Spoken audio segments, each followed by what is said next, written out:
गली जोग ना होवे, ये इतना आई मीन मेरे को ये शब्द इतना अच्छा लगता था, इतना अच्छा लगता था गुरुजी के जब ये बजता था कि ये दिल में रम गया था। एंड बिलीव मी, मुझे नहीं पता ये मेरे को क्यों पसंद था और इसका मेरी लाइफ में कितना इसका आगे प्रभाव पड़ा, वो शायद अगले कुछ दिनों में मैं एक सत्संग करूंगा। पर आज इसका बस यही सार बताता हूँ कि बातें करने से बंदा जोगी नहीं कहलाता। गुरुजी हमेशा कहते थे कि मैं प्रैक्टिकल गुरु हूँ, प्रैक्टिकल करके दिखाना वा। तो दैट वाज इट। गली जोग ना होवे, अगर आप सुनोगे, मतलब मैं तो जब भी आज भी सुनता हूँ तो आंखों से आंसू निकलते हैं। Because then again at the cost of repeating myself, वही बात के म्यूजिक में एक क्वालिटी होती है, टेक्स यू बैक। वो खुशनुमा टाइम में ले जाता है जब हमने कितना कुछ वहां पे मजे लूटे थे। मतलब you might take it wrong, but मैं तो उसको यही कहूँ कि हमने मजे लूटे थे गुरु जी के साथ, because I could never take him as God. अभी जिस बेटे का मैंने सत्संग सुना, आंटी का सुना, जो भी आप उनको कहना चाहें, elder to her, so what do I call her. But जब उन्होंने कहा ना कि ये कोविड की वजह से इतनी परेशानी आई और डर फैला, तो मैं अपना एक आपको किस्सा बताता हूँ। आप सबसे मैंने शुरू से बोल के रखा है कि मैं हमेशा कच्चा पक्का भगत था, भगत आज भी कच्चा पक्का ही हूँ, पक्किया वाली कोई गल नहीं है साडे विच आज भी। ते जदों डेंगी का बड़ा प्रकोप सीगा, आई एम टॉकिंग अबाउट 2003-2004, जहां तक कि if I remember right, even रघुवीर uncle was also hospitalized because of that. तो मतलब डर बड़ा होना अपने लिए भी और अपनी फैमिली के लिए भी होना कि भाई दिमाग में आना कि मना यार कुछ हो जाए, बंदा हाथ हो जाए, कुछ भी हो जाए। आई मीन बस सोच के रोंगटे खड़े हो जाते हैं कि यार हॉस्पिटल जाना पड़े, या इस तरीके की near death like sort of a scenario. तो मैं गुरुजी ने, मतलब ऐसी आदत थी कि कई बार मैं डायरेक्टली गुरुजी से कोई बात नहीं कर पाता था, तो मतलब अपनी सियानत ज्यादा दिखानी ना, एक बात को 3 या 4 बार बोलना कि गुरुजी आजकल ना डेंगू बड़ा फैले हुआ है। गुरुजी ने सुन लिया, 15 मिनट बाद से मतलब हम कहीं थे, मेरे ख्याल शायद निक्को में थे या some place that he had taken us for langar. फिर 10 मिनट बाद मैं कहा कि गुरुजी आजकल डेंगू बड़ा फैला हुआ है, डेंगू। तो गुरुजी कहते ने और डेंगू तेरा कुछ ना करूं, तेनू ना नहीं होएगी, चिंता ना कर। तो हालांकि उन्होंने बोला देन ऑल्सो ना, वो शशोपंज भी रहता है यार, आज अखबार में पढ़ना इतने जनों को हो गया, इसको हो गया, उसको हो गया, जान पहचान वाले को किसी को हो गया, तो डर लगा रहना। तो हमारी फितरत आज भी वैसी ही है, कोई खास बदली नहीं है। ये कोविड कोरोना बोलते जरूर है हम सब, खैर आईएसपी कोविड के गुरु जी साथ हैं, तो किस बात का डर। बात बिल्कुल सही है, लेकिन वही है ना, कच्चे पक्के भगत, पक्के भगत में ही फर्क है। कच्चे पक्के भगत को अभी भी लगता है कि अगर हो गया तां की करांगे, ऐसा सोचना चाहिए चलो होएगा तां वेखांगे, गुरु जी आप ही संभालेंगे। पर what I'm trying to say is that we can what do I say, हम दिखा सकते हैं कि हम बहुत ब्रेव हैं, लेकिन अंदर से हम सब को डर तो लगता ही है, इसमें कोई दो राय नहीं है। मतलब there is no bravery in taking risk at this hour, at this time के भाई साडे नाल गुरु जी है, सानू कुछ नहीं होएगा, ते you throw caution in the wind and मतलब जो एक एहतियात बरतने चाहिए आप वो ना बरतो। मतलब we don't want to test our guru ना, बेसिकली कोई इस तरह का काम नहीं करना चाहते जो उन्होंने तंग करके आप ठीक कराइए। When we can avoid a situation, why going for this. Anyways, आज का सत्संग it's a very a bit of a hazy satsang because of the fact I tried to remember who it was. It was somebody from army background, and that also ये सत्संग जलंधर में हुआ था when we were in Jalandhar.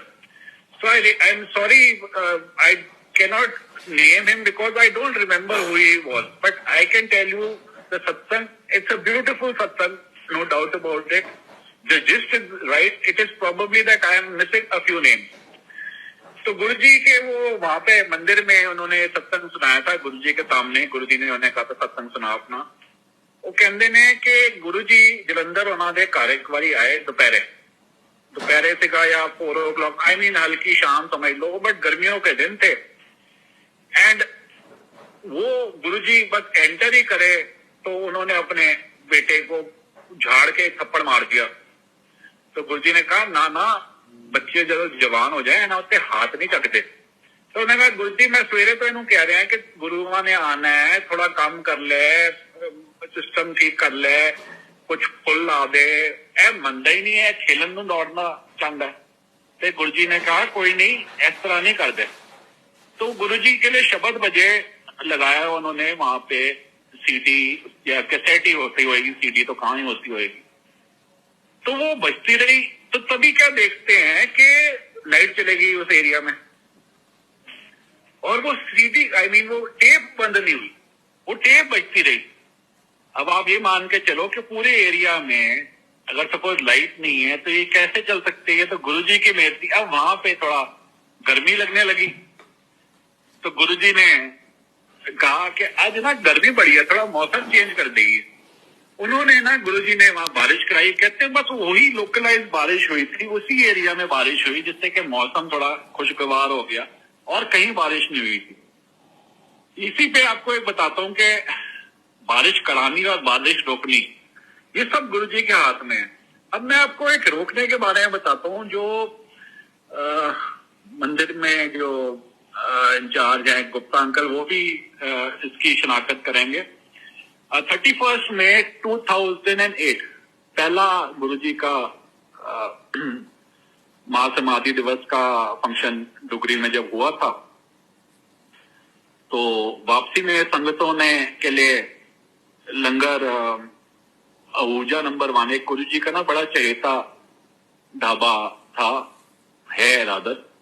तो वहां पे संगतों के लिए अरेंजमेंट की हुई थी कि भाई वापसी का लंगर रात को वहां करके जाएंगे। तो उस टाइम मेरे ख्याल if I am not wrong 27 को बसे थी, 27 थी या 35 बसे, इतनी ही थी। मतलब टोटल 1000, 1200, 1500 की संगत रही होगी जो बसों वाली। अलग से जो गाड़ियों में गई उनकी गिनती की बात नहीं कर रही। ये सेवा थी कि क्योंकि वहां से डुगरी से वो 3, 3:30, 4 बजे चलेंगे, और ये मूर्थल के पास वो करीब 10:30 या 9 बजे से लेकर 11 बजे का एक विंडो में ऑलमोस्ट सब आ जाएंगी। तो उसने ऊर्जा नंबर 1 ने पीछे अपना, जहां पे उसका आगे मेन रोड पे ढाबा है, उसके पीछे उसका एक फार्म हाउस है, 1-2 कमरे डाले हुए हैं और थोड़ी खुली सी जगह है। तो उसके अंदर उसने अरेंजमेंट रखवाया कि जी ये संगत वहां पे लंगर करेगी। तो वो गुप्ता अंकल से भी अगर पूछोगे तो गुरुजी की मेहर देखो, बारिश का मौसम बना हुआ जी शाम से। मतलब ऐसे है कि भाई अभी मतलब बादल गरजे और फुहार होए और मतलब बहुत जोर की रेंज होए, इस तरह लग रहा था। एक एक करते हुए सारी बसें का भुगतान हो गया, सब बसों के लंगर का भुगतान हो गया। आखिरी वाली बस के अंदर उस दिन मेरे को याद है कि खीर भी थी प्रसाद में, और इतनी स्वाद खीर को गुरुजी ने जब भी उस साइड से हमें लेके जाना, जहाँ पे चाहे बद्री जाना, जलंधर जाना, चंडीगढ़, जब भी संगतों को लेके जाना, तो जाते हुए नहीं तो वापसी में जरूर वो ऊर्जा नंबर 1 पे वो ठहराते थे, सबको लंगर कराते थे, एक तरह से उसको ब्लेस करते थे। तो वो खीर उसकी बड़ी स्वाद होती थी, और वो खीर भी था उस दिन। कह रही है this is beside the point. But जब आखिरी संगत आखिरी बस पे चढ़ी, उसके बाद बादल फटा और ऐसी बारिश हुई जैसे गुरुजी ने 5 घंटे से रोक रखी हो। तो ये गुरुजी हैं, अपनी संगत को कष्ट नहीं होने देते, क्योंकि ये खुले में अरेंजमेंट था। अगर बारिश पहले हो जाती तो लंगर सारा खराब हो जाना था, लोगों को लंगर नहीं मिल पाता। तो ये गुरुजी के हाथ में होता था हमेशा, और होता है, वो किस तरीके से करते हैं। अब एक और छोटा सत्संग। गुरुजी ना कभी कभी कहते थे कि वरन, मतलब बड़ी अजीब सी बात लगती थी उस टाइम, कहने वरन जदों मैं सुसु जाना वा पानी नहीं आंदा, आग दी लपटा आंदी है। ए कमला वीपी सिंह मेरे को पीछे लग गया। वीपी सिंह जो प्राइम मिनिस्टर थे for a few days months I believe, वो कमला मेरे पीछे लगी हुआ है कि ए लपट एक मैनू दे दो, मैं उन्होंने देनी। I mean I don't know why I am saying this, but what I am trying to say is it is something